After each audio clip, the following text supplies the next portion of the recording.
All right, so tonight we are continuing with this amazing sefer called Sichos Haran, and tonight we're going to actually be learning one of Rabbi Nachman's most basic, most fundamental teachings that he ever gave, and that is in the element of simplicity.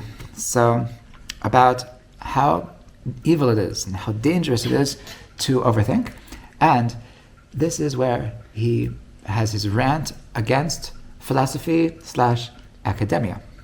Okay, so this is a shout out to all of the academians out there. Rabbi Nachman is not happy with you. Okay, so it starts like this: and he would constantly insult all of the books of like he calls it mechakrim. It's a term that I think he coined himself, like from the word mechkar in modern Hebrew means research. Like, so the mechakrim are the researchers. Like he would always make fun of the researchers, the people that are just in libraries all day, and v'hafilosofim and philosophers. Okay? He was putting the philosophers together with the academians. That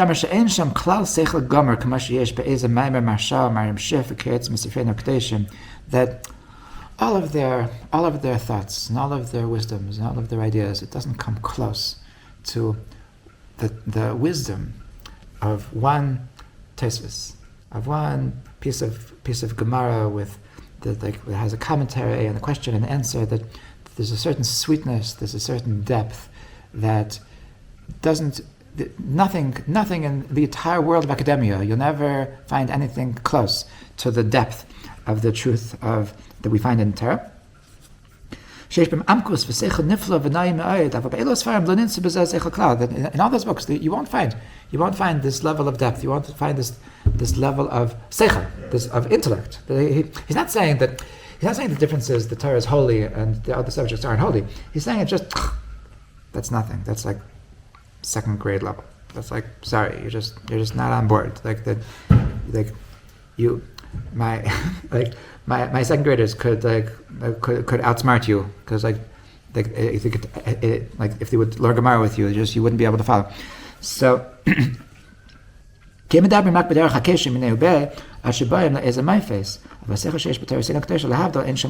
he explains why. And he says it in a very, very short amount of words. He says that what is the difference between the level of intellect between the other subjects versus Torah? So because all of the wisdom, so to speak, that they have there, it's all hekeshim minei ubei. That it's all internal logic. That there's a certain cause and effect, that there's a certain formula, that if you put this plus this, it's going to equal this, and that's why, in the world of math, I remember when I was in school, so it was it was the most messed up thing in the world that we had an hour lecture, and half of the lecture was watching the teacher write proofs on the board. It was this isn't calculus. I don't know why they didn't make him do that before class started. What was he doing? He's just this proves this, and this proves this, and this proves this, and this proves this. So after half an hour of writing different formulas, so then you have some kind of proof. Then you have some kind of final statement, which is the thing that you were trying to prove. But it's all minei ubei. The minei ubei means that it's all self-contained. Okay? In other words, that there's a box. That in the world of physics, in the world of sciences and math and logic, so you're stuck in a box. And that is the difference between Torah and other subjects, because in Torah, the sky's the limit. Meaning that you're connected to a wisdom which is not compartmentalized, which is not boxed in, which is not limited, and that's because you're connected to a world of ideas which is infinite. Meaning that you're working, you're trying to figure out real answers to real problems. It's not like we're just what does this say to you? It's there's something real, that we're trying to find a truth. But in the search for truth, the sky is the limit. Okay, as opposed to in hard sciences, when you're looking for a truth, then you're very limited, as your hands are tied. Your hands are tied. I've actually heard from at Chavrusa that in the Mir Shiva, that he was that he went to MIT and is double major in math and chemistry, math and physics, and he's like, when he came to Torah, when he became religious, so he this was precisely his critique on the world of MIT, is that you feel like you have a box, and you feel like that you're very, very limited as to where your brain is allowed to go. So this is mamish what Rabbi Nachman is saying. It's simply from an academic perspective, so to speak, simply from an intellectual perspective. If you're looking for true intellectual depth, so you can't find it in universities. That it's only in Torah that you're going to find intellectual depth. You could take this to a bad place, because it's a known thing that in Volozhin, so there were a lot of maskilim. There were a lot of, they called themselves the Enlightened, at the beginning of the Reform movement. So there was people that they knew that Rabbi Nachman was right. They knew that the true depth of intellectual achievement is really on the Torah, but they didn't care for Judaism. So they would learn Gemara. They would learn Gemara and they would enjoy the intellectual part of Gemara, but they wouldn't be religious. So they would the stories about people that they would learn the whole week, and then they would write down all of their novelties. They would write them on Shabbos. And there was a guy that would be his Shabbos, his Shabbos, he's no longer religious, but his Shabbos was that he would make himself chant, and he would have a k'tzais. K'tzais is like a high level sefer and the monetary laws in Gemara. He'd have a k'tzais and a chulent and light a cigarette, and that reminded him of his yeshiva days. I guess it was reminding him of Thursday night. I'm not sure, but that was his Shabbos to learn k'tzais with the cigarette on Shabbos. So that shows you that there is something to what Rabbi Nachman is saying, that there is that if they don't like Judaism, so why would they be learning Torah? The answer is because they actually knew that the true intellectual achievement is that you find in Torah really far surpasses anything that you find in the other in other sciences. The Amar. So Rabbi Nachman said, "Ashrei mi she'eni yodea klal misifreim rak holach b'tmimus." That fortunate is one who doesn't know at all from all of their books, all of the books of philosophy and academia. Rak holach b'tmimus. He just goes with simplicity. V'yesh bo yirat ha'onesh, and he has the fear from retribution, from consequences. Ki ikar avoda b'tchila rak machmas yiras ha'onesh. B'li yiras ha'onesh yev shal hasach klal b'avodas Hashem. Afilu tzadikim tzrichen gam ken yira ki evde mi'ava mi'watem mi'od v'ikmash v'ikar hu yiras ha'onesh. Ki ha'yirei la began to have a shalit and yiras ha'onesh lav kol m'zeichel l'zasira v'ikar avoda yakad yiras ha'onesh etzrei b'nei adam. So now he says, he takes a little bit of a detour to talk about something called yirat ha'onesh, and I'll explain momentarily how this is connected.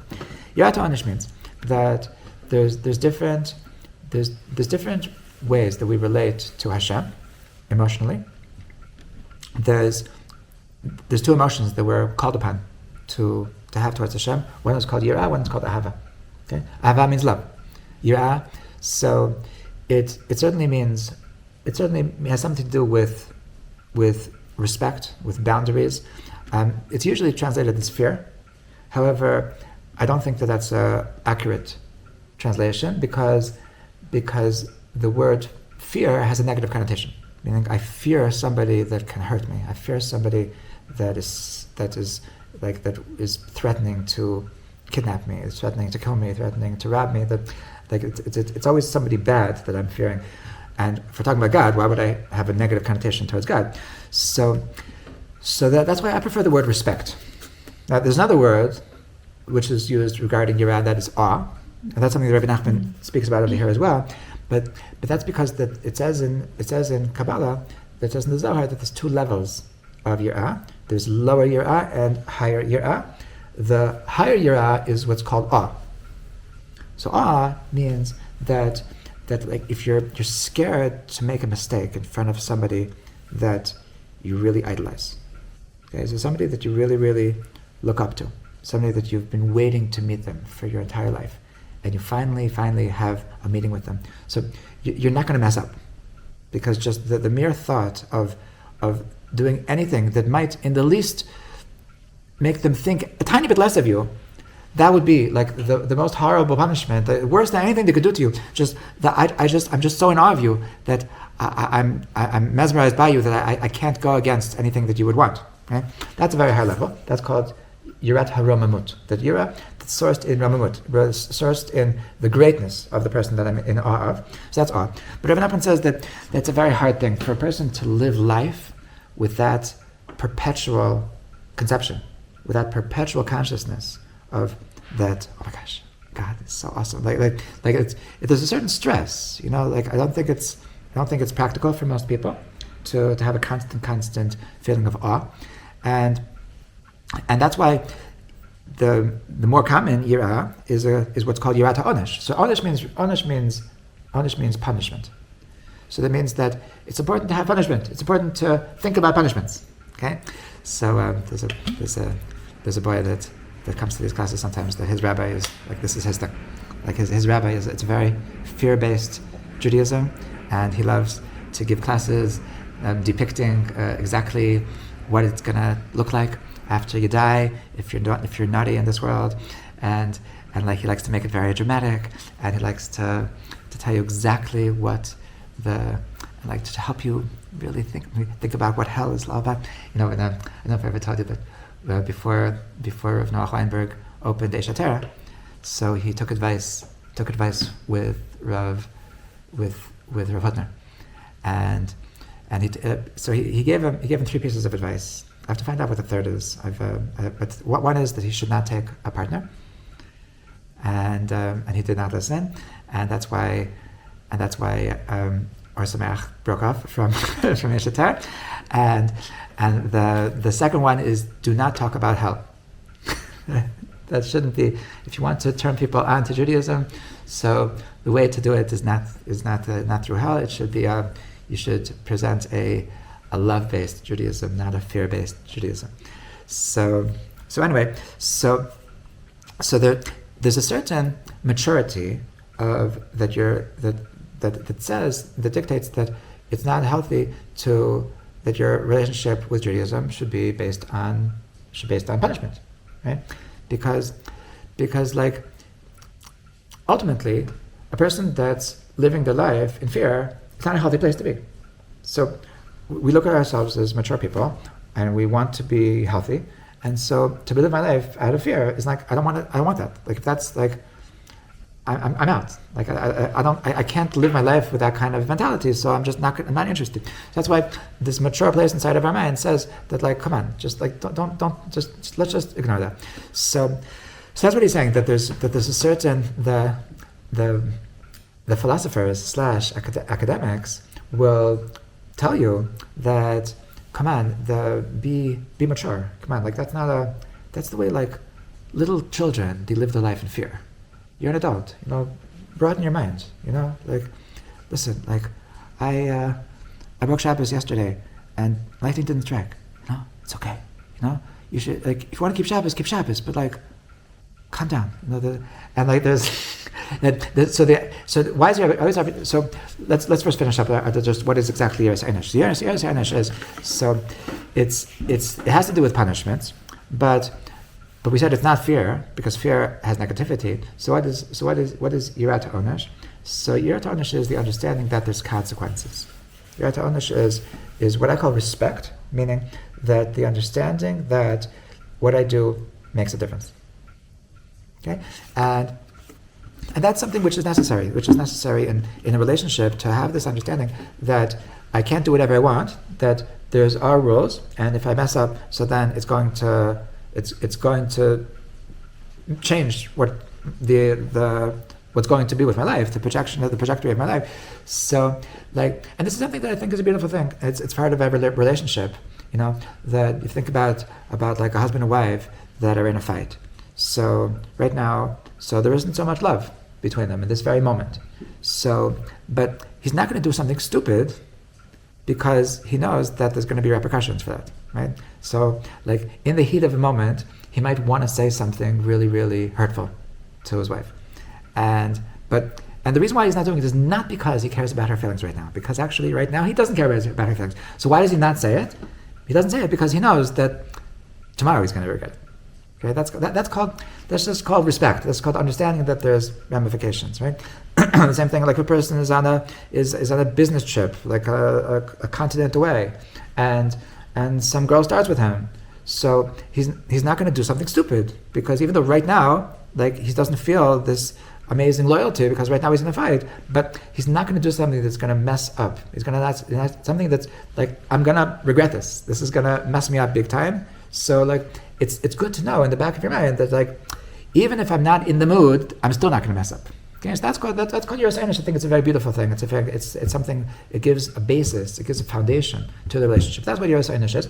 So it's not so much about it's not about the fact that there's punishment, the fact that you're gonna fry, you're gonna suffer. Like, it's not like do you like suffering? Do you like fire? Like, it's not about that. It's understanding that Judaism is real and the world of spirituality is real. And if you mess up, so then you're falling behind. You're in a worse place than you were before. So that's Yiras Einish. So Rabbi Nachman writes that Yiras Einish is necessary, and even for tzaddikim is necessary, and it's something that you should never put it down. Now, the Rambam was a philosopher. The Rambam writes in his book, in Hilchos Tshuva, that Yiras Einish is only for children and women and children, because women, they just don't have what it takes to understand. So, like, I tried. My wife didn't know what she was. Whatever.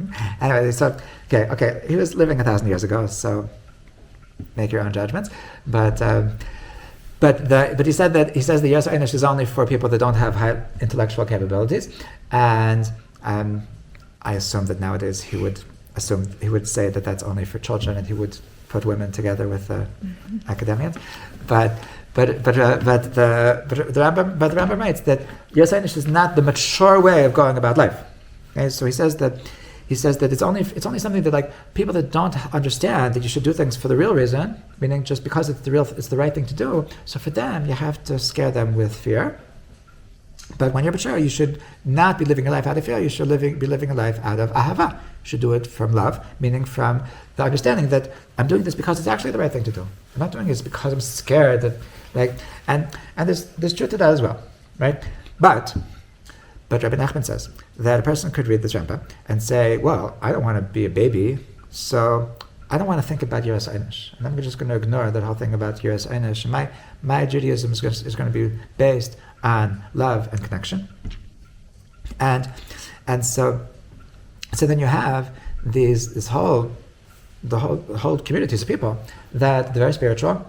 They're spiritual but not religious. Right? I think I showed you once this video called the Church of the Spiritual but Not Religious.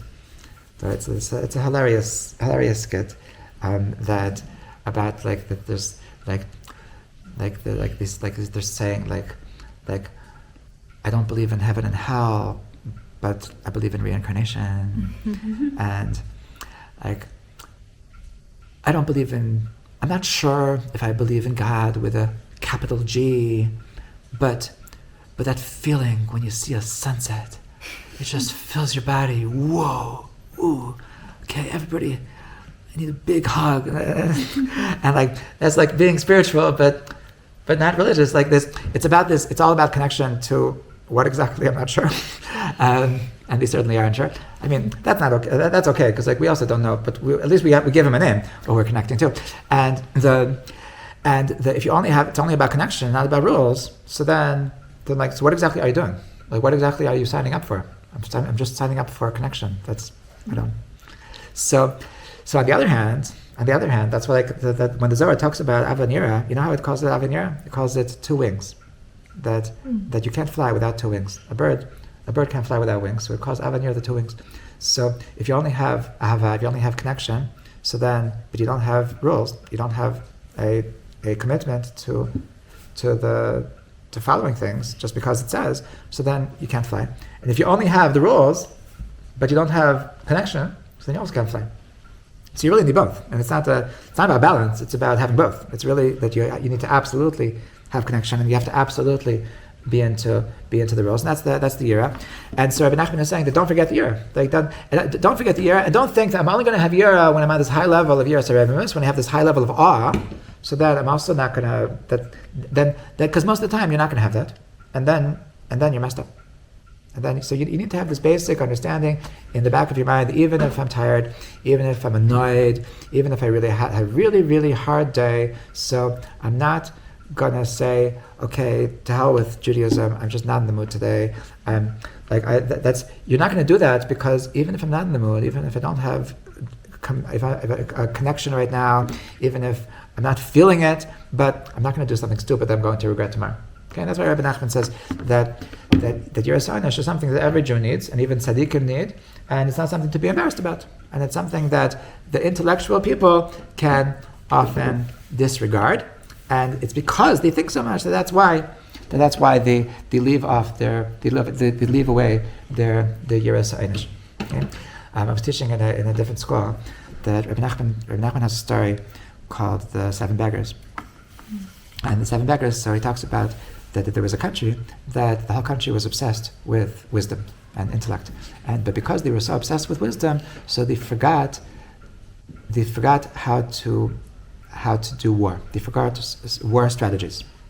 Okay, so Rabbi Nachman over here is saying that he's talking about like the same idea, that a person can be obsessed with intellect, become obsessed with philosophical achievement, and because he's so in the clouds with his theoretical things, so he forgets the practical things. He forgets what do I need to do when I'm just not in the mood? What do I do when I'm just depressed? What do I do when somebody is asking me to do something that I know is not the right thing to do, but I don't know how to say no?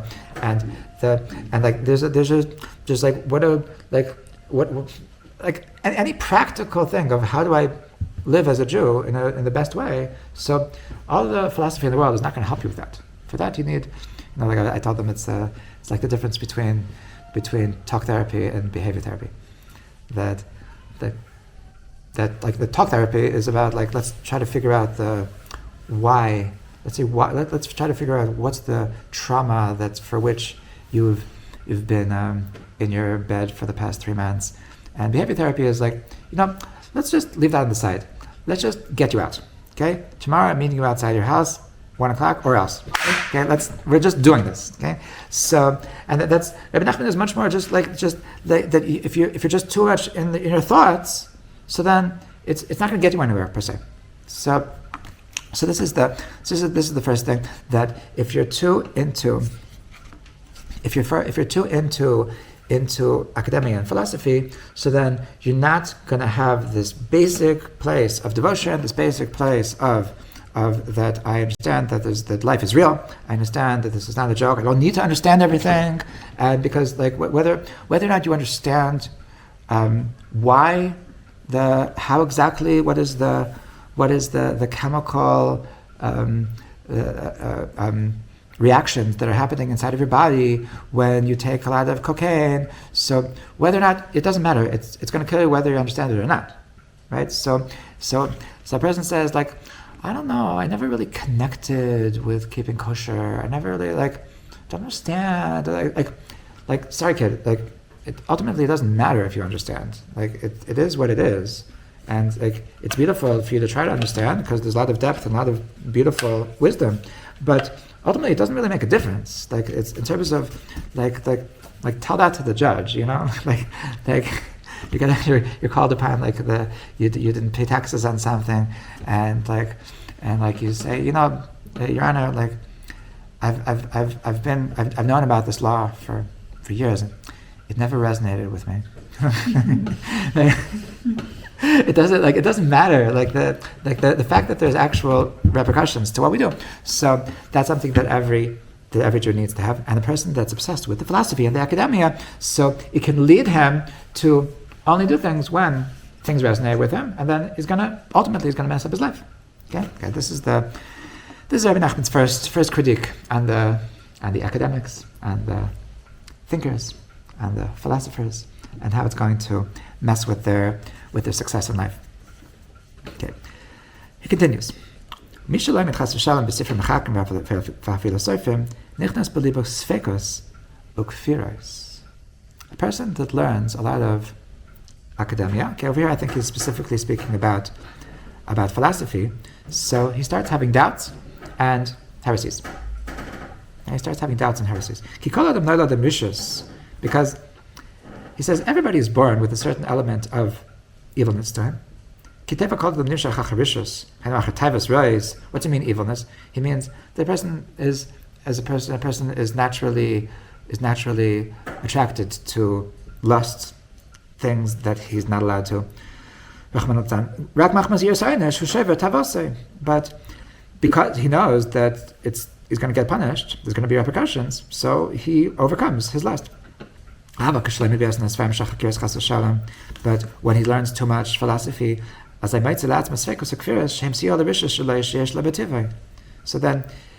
then it takes away from his Yiras Einesh, and then he isn't able to fight against the natural evil desires that he has inside of him.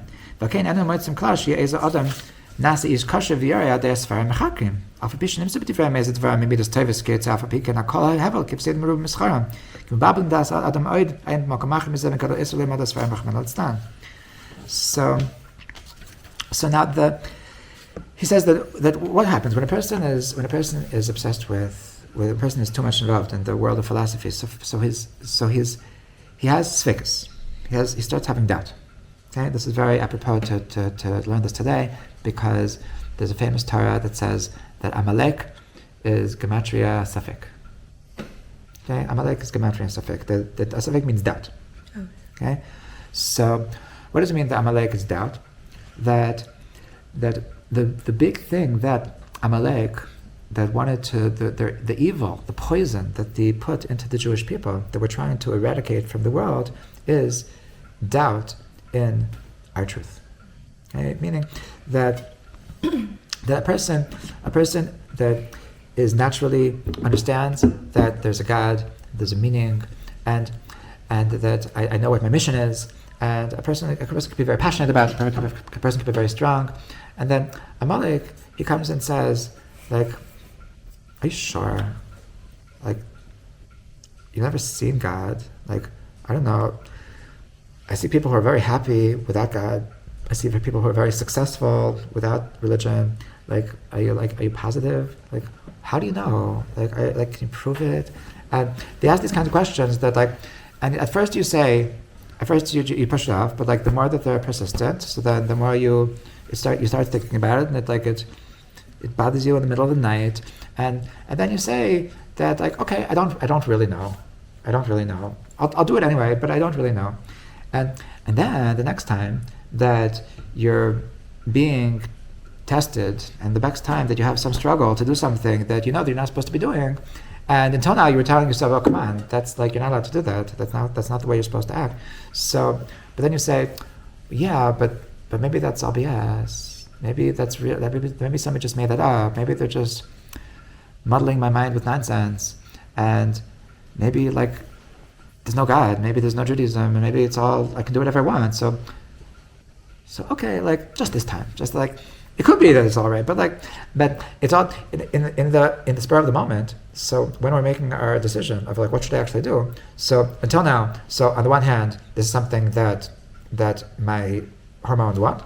On the other hand, my soul doesn't want it. So I say, no, I stand by my soul. But now, because Amalek, so he put suffix, he put doubt into our consciousness. So in other words, because I read this philosophy, like Rabbi Nachman writes elsewhere, that Amalek was a philosopher. That's what he was. Like, when you imagine him, don't imagine a guy with an M16. Imagine a guy with a double PhD. Like, he's the head of Department of Philosophy in Columbia University, and that's what Malik was, and that's like he was with his self-esteem and his with his very strong assertion. So he was telling the world that, I promise you, like, I'm sorry to burst your bubble, but there's really no God.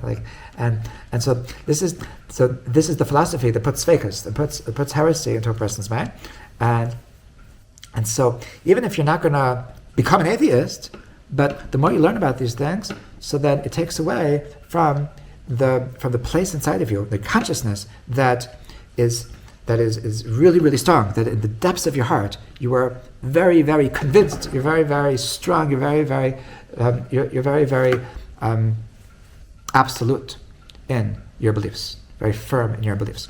So that's why Rabbi Nachman says that don't even read these books. Don't allow yourself to, and this is something that I think a lot of people take issue with. Like, whoa, so this is a cult, right? So you're telling me that I don't have the freedom to read whatever I want to read? Are you scared? What are you scared of, Rabbi? You think they're gonna outsmart you? So take it up with them. And Rabbi Nachman is saying that no, it's not that they can outsmart you. It's just that you're going to allow these wrong ideas to get into your consciousness, to take your brain hostage, and you're not going to be able to escape. And just because I can explain to you what the answer is, so first of all, maybe you won't understand what I'm saying, because with all due respect, you're not the smartest guy in the world. A lot of atheists. So it's not about what they're saying. It's they know how to say it in a very arrogant way, in a very joking way, in a way that's they pretend that you're appealing to your intellect, but actually they're appealing to your emotion. For example, I was once hearing this disgusting atheist. His name is Hitchens.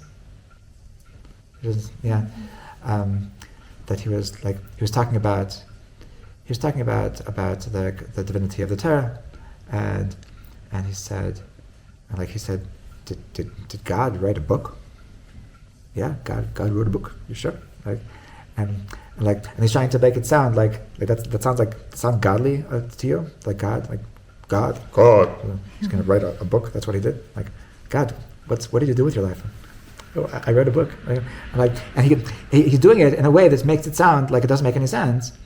And you're not being intellectual. I thought you were a thinker. You're just playing with people's minds. You're just putting down the other side without actually addressing the issue. And so, and it's also what Rabbi Nachman writes over here that you won't find people that became Ehrlich people. You won't find people that became that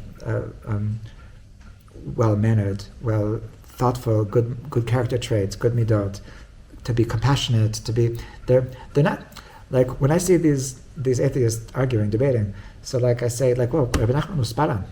These people are just so gross. If being atheist is going to make me like you, so I'm staying where I am.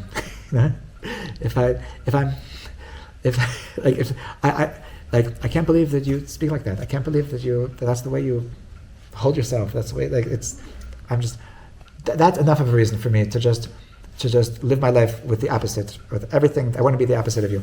So now, a person that's going to open these books is going to allow himself to hear these arguments. So he's allowing these thoughts to enter his mind, and so he doesn't necessarily have the tools to outsmart them. And a person could have, let's say I'm arguing with somebody he's smarter than me. Okay, I'm not embarrassed to say that I'm not the smartest guy in the world, and so there could be a person who's actually smarter than me, who's actually atheist. It's possible. And so if we're going to argue, so it's very possible that he's going to outsmart me, and he's going to give me arguments that I can't think of a good response to, and so would it be wise for me to say, okay, you're right? Just because you're smarter than me doesn't mean you're right. Mm-hmm. I'm okay with you being smarter than me. Just because you're smarter than me doesn't mean you know everything. I have people that were smarter than you that said the opposite. And so it's really the concept of arguing about these things is is almost baseless. So So Rabbi Nachman is saying that you're doing yourself a disservice. For the sake of freedom of adventure, for freedom of learning, for freedom of allowing anything to come into my consciousness, so I'm allowing myself to be poisoned by the wrong things, and that's a dangerous thing. Of course, it's not going to brainwash you. It's not going to. You're not going to come out atheist necessarily, but you are allowing these ideas to come into your head, and it might not be things that you want in your head. And this is something. Now, this is another reason why Rabbi Nachman connects the problems with philosophy with Yirat HaOnesh. Because what's Yirat HaOnesh all about? Yirat HaOnesh is that a person has the ability to just say no. Okay? Yirat HaOnesh is that the place in my psyche that I'm able to make boundaries, to make lines, and this, I don't allow these things into my life. And I set boundaries, and the boundary is beautiful because it exists, and it doesn't have to have. I don't have to have an explanation. I don't owe anybody an explanation. This is what I do. This is what I don't do, and I don't care if that's okay with you. Right? So a person that has Yiras Einish, so that means that he has the ability to set boundaries and says, these are things that I'm not allowing into my life. There's certain kind of words I'm not going to say. There's something. I was on a bus to a wedding on Thursday, and there was this guy that he was talking Torah the entire time, and every other word he was swearing. It's part of a bigger problem. I think he has certain issues with his whole Judaism, but there's I have things that this is I don't go there. This is, and I don't care to have a discussion with you about this. I just don't do that. This is, you can do whatever you want, but I don't go there. And so that's what Gevura is all about. That's what Yiras Einish is about, is having these boundaries. And that's why when it comes to the world of philosophy, so we say, it's really okay. I don't need to poison myself with all of the stupidities of the world. And I'm not free to, I'm not interested in that freedom to poison myself and to be influenced by all the different influencers in the world.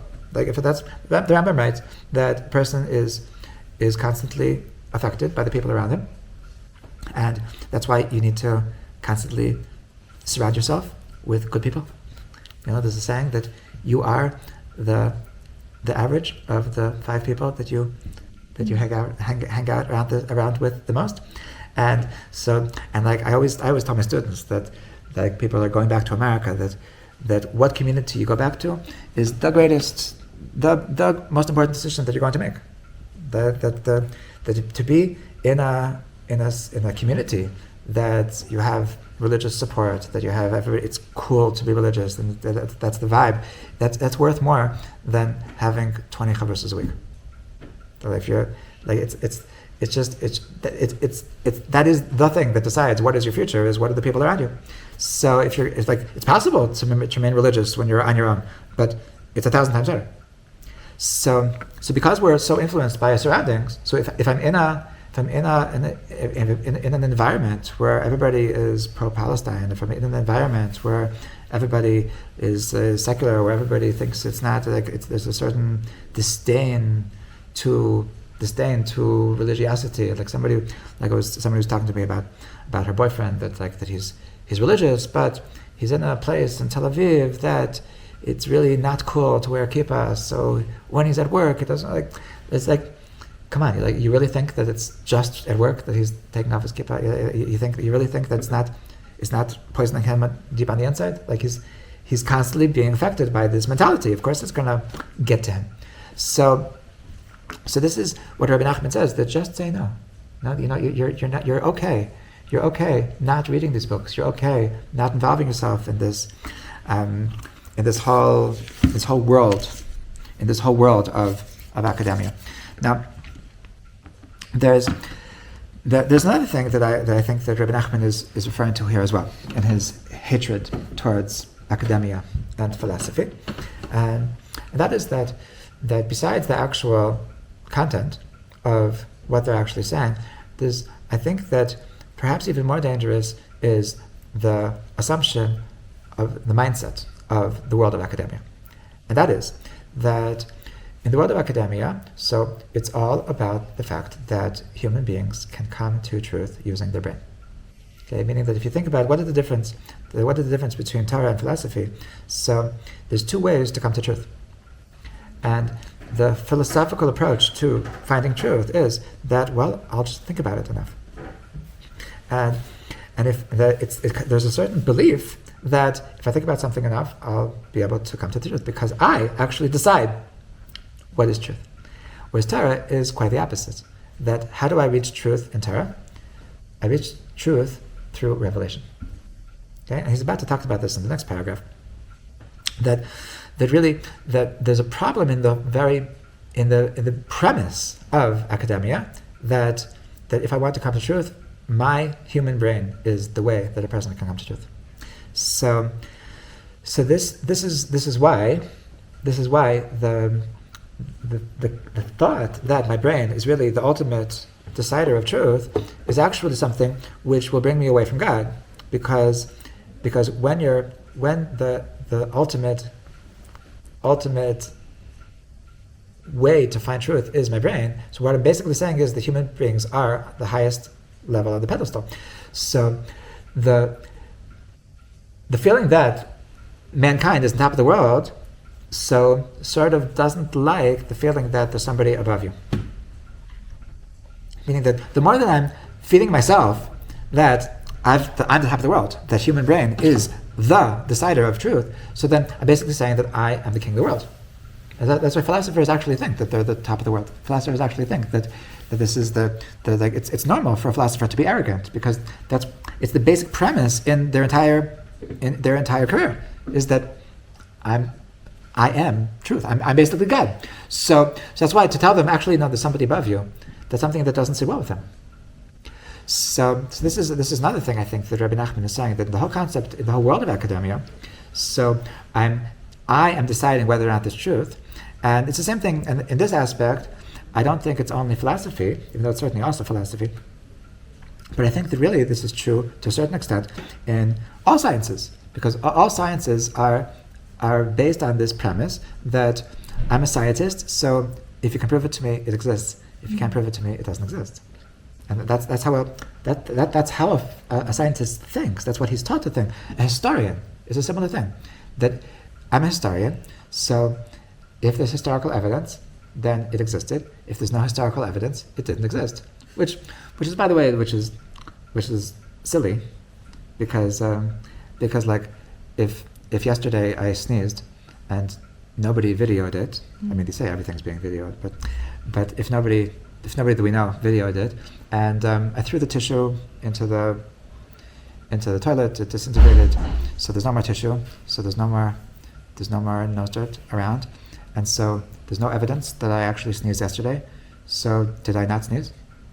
So like it's the fact of the facts. Just because there's no historical evidence shouldn't mean that it didn't exist. And yet a historian will say that when I see historical evidence that there was a revelation at Mount Sinai, then I'll believe it. Until then, it's just a folklore. And like, what the heck? Like, where did you get this connection that's something that needs to have historical evidence in order to exist? You can say the history doesn't know what to say, but you can't say that you know that it doesn't exist because you're a historian. That's just silly. So, but it's really the same mentality in all of science. That it's because I'm a scientist, therefore we decide what the truth is based on our evidence, and therefore we are actually in control of deciding truth. And this I believe Rabbi Nachman also has a tremendous problem with the whole basis, the whole premise of science. This is the world of academia, that I am the one deciding what is truth, as opposed to Torah, that it's not me. Like I'm just listening. I want to just allow Hashem to speak through me. Okay, so let's just finish this very quickly. That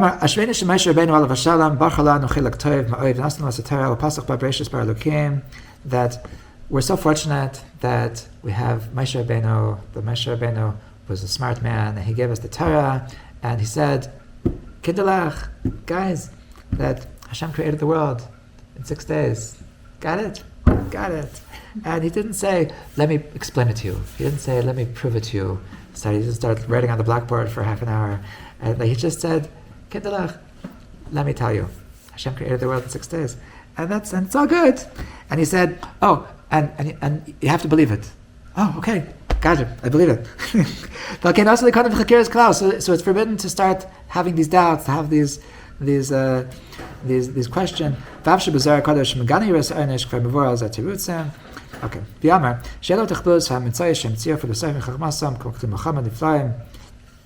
And he says the person might think that but science is awesome. How can you put down science? Science, they created smartphones. They created, he says weapons. He says they created weapons. They created such amazing guns. They can do such amazing things with science. So how can you put down science? The truth is that really, it's not them. It's really Hashem. The only way that any scientist could figure out anything is only because Hashem inspired him to think the thoughts that he thought.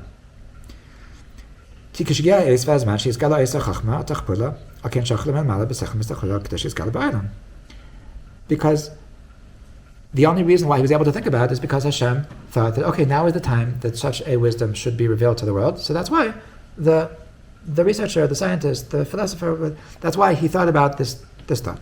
And he proves it.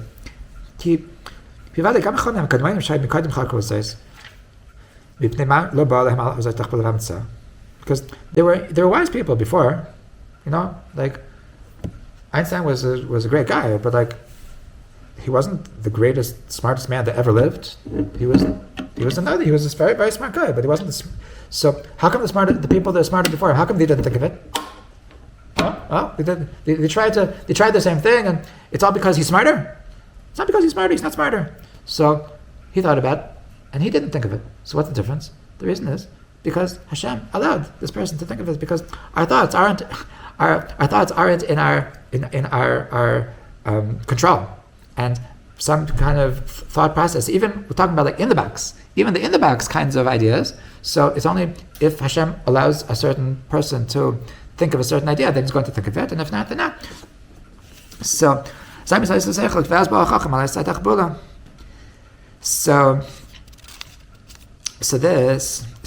same thing is true for Torah, that also in Torah, that the ideas that a person has, it's all from Hashem. The person needs to make himself just a kli. The person needs to make himself a vessel, that Hashem should inspire him, Hashem should enlighten him. So now he says that a person shouldn't get caught up in the greatness of science because that they're so impressive, because they have amazing things. Because really, it's all from Hashem. So like the hope that you can make a mistake to think that really the truth is all in the brain. The truth is all in our ability to make this, to come to truth through our research and through our experiments and stuff. But the truth is like, no, it's not. That's also from Hashem. It's also from Hashem. So this is really the first time that in this book the Rebbe Nachman is talking about simplicity in thinking, about how that the more that you think, the more that it's going to get you away from Hashem.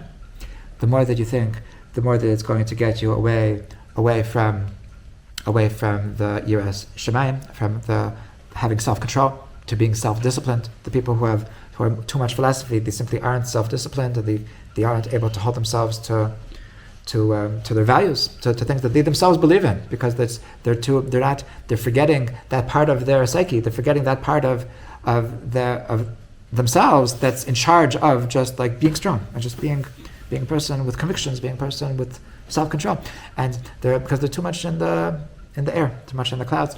So I'll finish off with a story that from another place in Rabbi Nachman, that Rabbi Nachman talks about this story called the Chacham Batam, the story of the simple one and the sophisticate, and so And so the sophisticate, he was a philosopher and he was a thinker, and so Rabbi Nachman tells a story that there was a king that noticed that these two people are noted. They're called in the roll call. They're called in the census, whatever.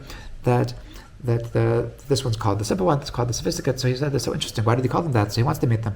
So he sends a messenger to the simple one and a messenger to the sophisticated one, and he said, "Tell them that the king wants to see them." And so first he sends to the simple one, and he says, "Here, this is from the king." He says, I can't read. What's it say?" He says, "It says that the king wants to see you." He says, "Oh my gosh, the king wants to see me? Whoa, okay, hold on. Wife, I gotta go. The king wants to see me. I'm off, bye-bye." And he runs off, and he goes to see the king, and he meets the king. The king actually likes him. The king gives him a position to be the treasurer.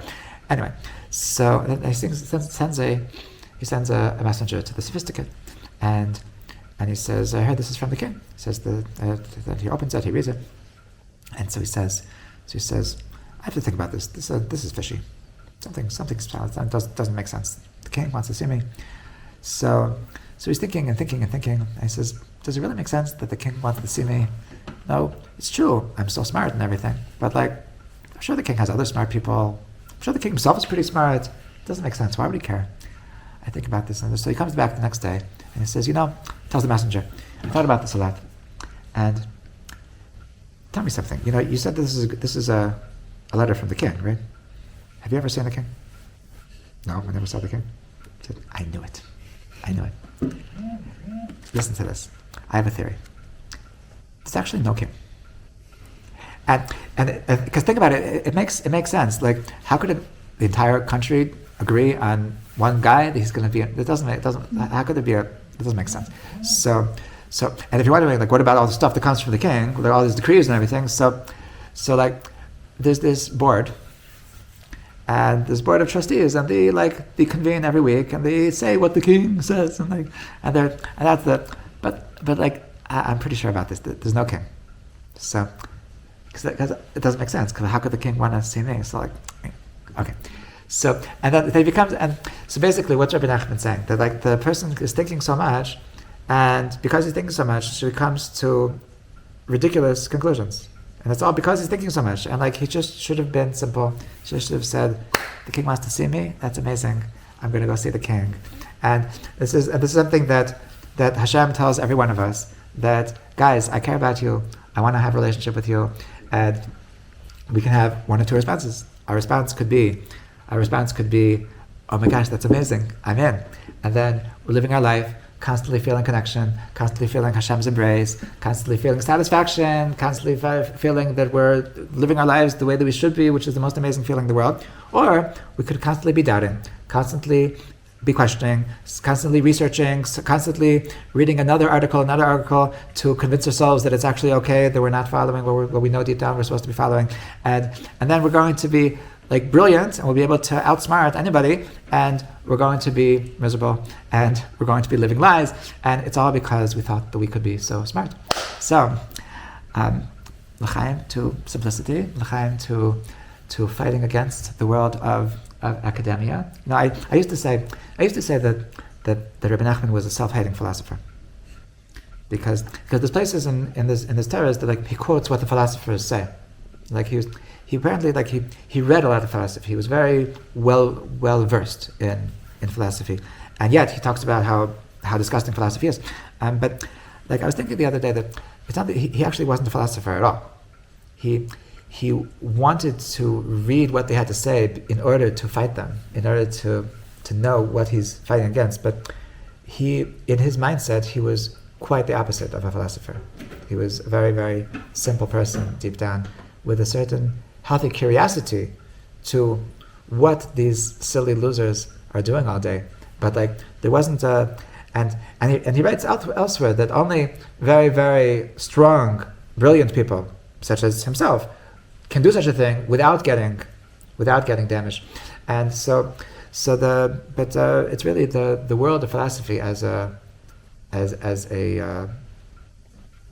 structure, the world of philosophy as for what they represent.